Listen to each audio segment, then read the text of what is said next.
Good morning. I'm Svieta from Home Staging Step by Step.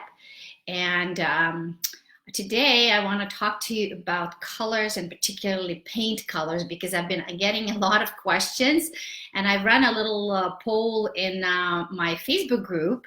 And people give me all sorts of cute answers about what their favorite color was for accents. And not surprisingly, navy blue came in the lead. And by the way, it is a trendy #1 color for year 2020. So, but it doesn't have to be navy blue. So I want to discuss in general paint colors and accent colors specifically for when you're staging your house for sale. And why is it so important? It is because it can pretty much ruin your sale if you don't choose the right color, because the color sets the mood. And also people consider that it's a big job. So if you're gonna paint, you might as well paint it in a color that pretty much everybody who's gonna come into the house is gonna love. And then they don't have to think that, oh my God, and when I move in, I have to repaint the whole house and that's gonna cost me $5,000. So if you are painting, which I highly recommend, by the way, because it is one of the best possible returns on your investment, even if it's a little bit annoying, especially if you live in the house, I get that. But honestly, it can produce a miracle. And I've seen it so many times. I could tell you so many stories about, particularly, I remember one mansion, a massive house that I did several years ago, and it was on the market literally for 2 years. It was empty. And of course, it was extremely expensive house as well. But one of the problems was that the rooms inside were painted so many different colors. I think I lost track after 8. So it was everything. Every room was a different color. So you had a brown and an orange and a green and a yellow and a blue. So there was no cohesion. It looked awful. It looked outdated. And it was such a huge job to repaint this big house that obviously, people were thinking in their heads, oh my God, this is going to cost me $20,000. So they were not doing it. So because the owner was pretty desperate by that point to sell the house, we got hired and we repainted, now not necessarily all of the rooms, and that was one of the things I wanted to talk about today. Is you don't necessarily have to paint everything, but you have to be strategic about it. So you have to select the most visible places and the worst places where you're going to repaint. So anyway, to finish my story, we did repaint that house. We repainted, I think, 5 or 6 rooms, maybe not everything. And miraculously, the house sold within 2 weeks. So not only we painted, but also we did stage. We did bring the furniture in, and it was not massive. It was very minimalistic, but still, it made such a huge difference that the house sold. And then another story is a house also that was very outdated in terms of paint, and it looked very dark. It was like dark forest green and a lot of burgundy color, which is really not in the fashion anymore. So we repainted the house and we staged it a little bit. And the people who bought it on the first open house, the funniest thing was that they actually bought it. They saw the house before, like 3 or 4 weeks before. They didn't like it. And they continued looking, and then when the house came back on the market and it was repainted and it had a little bit of furniture in it, they realized they didn't even know it was the same house. So until they came, and when they came, they said, oh my God, this is the same house, but it looks so amazing, so we're gonna buy it now. So all I wanna say is please, please, please consider painting.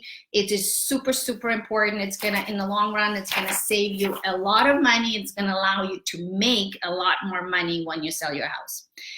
The other thing I wanted to talk about is please do not select paint colors based on your own taste, because whatever you like might not necessarily be the color that will attract the most buyers.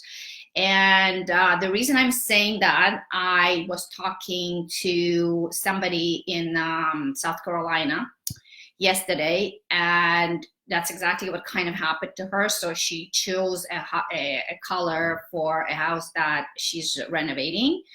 And now she kind of regrets it, because she said once it was painted on the walls, it doesn't look, that great. And now she's asking me, how we can fix it without her spending a lot of money. So we're gonna work on that. but you don't want to make a mistake, so you can stay with something that's very neutral and very easy, and you don't have to go fancy. One other thing I wanted to say is, please don't think that you have to go with 2 or 3 different colors. It's really not necessary. You can stay with just one main color, and then we'll talk about the accents. So if you're not sure, I have a couple of tips for you. You can ask for help at a paint store, because usually people who work there, they're pretty decent, and you can tell them that it's really for sale. I would say do not stay with white, because that's really boring and your house is not going to stand out at all.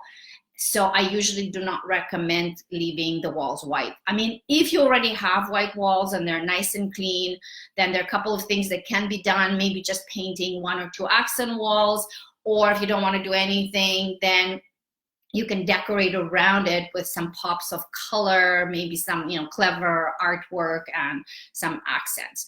But in general, putting a little bit of color is not a bad thing, as long as it's warm and neutral and something that will please everyone. So whenever people move in, they don't have to repaint, and that's the whole idea of that. So if you stay within the range of off-white, cream, light gray, or something, a new color that's called grayish, which is a mixture of gray and beige, and you can find it pretty much in any brand you're going to choose. That's very good. I do have a list of colors that I recommend. I'm going to write something, a document, a PDF about it. But for now, if you're in doubt, you can just send me a little DM or an email, and I'll give you a couple of suggestions of some regular colors, a couple of colors that you cannot go wrong with. Also, I want to talk about the quality.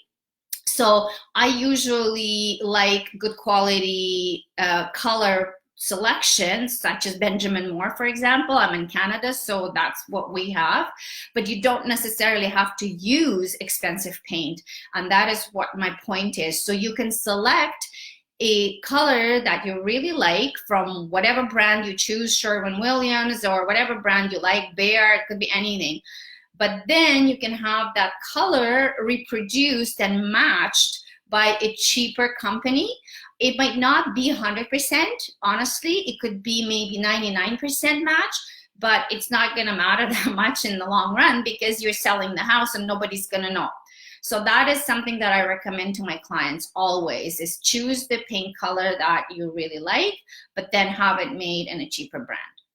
The other thing is, whenever you choose paint colors, I would choose 2 or 3 colors, maybe not more, and then you take the samples from the store, you bring them home, you put them on the wall, and you leave it on the wall for 24 hours to see how it's going to look, in the morning and at night, and with different types of lighting, because that's another important thing, is paint color can look completely different from house to house. And it has happened to me before, and honestly, it was pretty much a disaster. So in one house, it looked perfectly fine. It looked kind of like a light, warm gray. And then I recommended the same color for another house, and in that house, it looked almost pink, and it was just really not very nice, because it was like a grayish, it came out with a pink tint.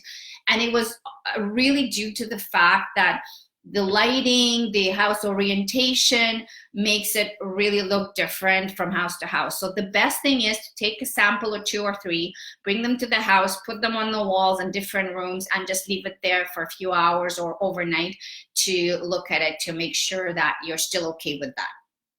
So that's another thing that I wanted to mention. Then I want to go back to the color. How many colors should you use? So I always recommend 1, maximum 2.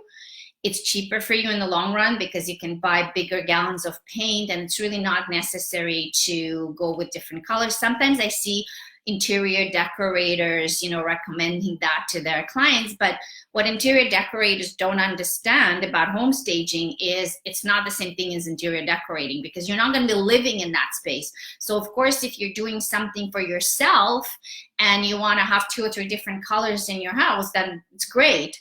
But you're selling, so you're trying to do something on a budget. and you want to do something fast and to spend as little money as possible. So doing just one color is good enough. I usually keep the ceiling and the door frames white. If the door frames and the baseboards are good quality and look good, then you accentuate them by making them white. But if they're like really old and not really nice and you want to kind of hide them, then it's better maybe to paint them the same color as the wall, so they're going to be less visible. Another thing that I get a lot of questions on, and I don't want to forget to tell you, it's about the paint finish. So for the walls, I always recommend the eggshell or satin finish, because it's a finish that not very oily, and it doesn't show the defects that you could have on the walls, don't really show that much on it, but at the same time, it's also kind of washable. Now for the ceiling, you can go with a matte finish, so that's the best for the ceiling. And for the door frames and your baseboards, you can go with a semi-gloss, so that looks really nice. So that was an important thing I wanted to talk about. The other thing I wanted to mention is, what about wallpaper? Because somebody asked me that question yesterday.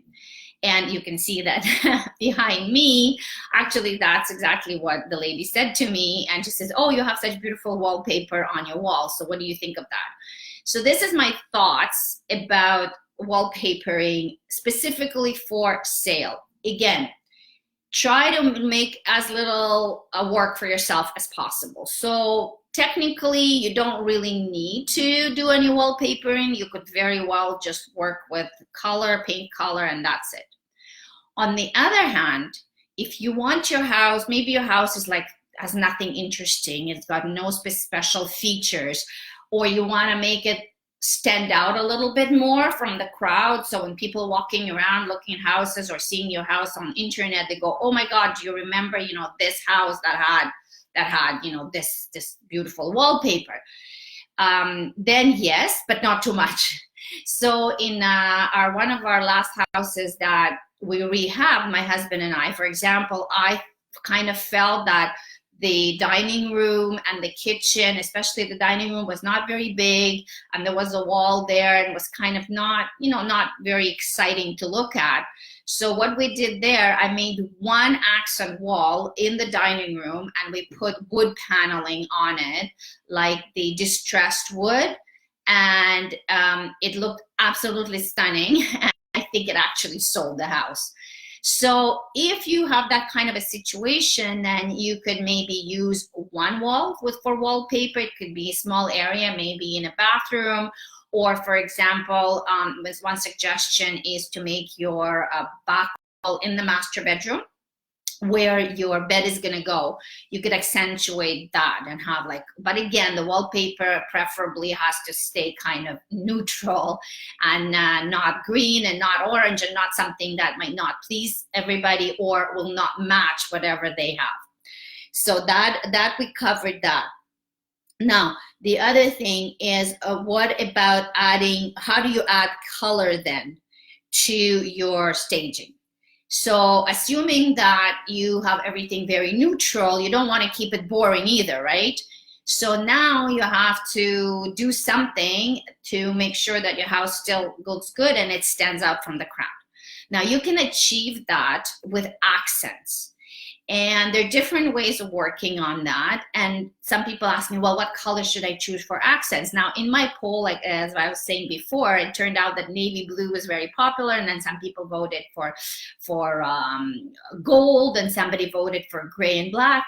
My answer is it depends. So you can use pretty much any color for accents, but you have to see where you're starting from. So for example, if you already live in the house and you have certain things that you really like you have a really nice, beautiful artwork painting that you want to use for your staging, or you have an area rug that looks really good, so maybe you can pull, or some cushions, maybe you already have some nice cushions, you can pull a color from that, and that can become your accent color.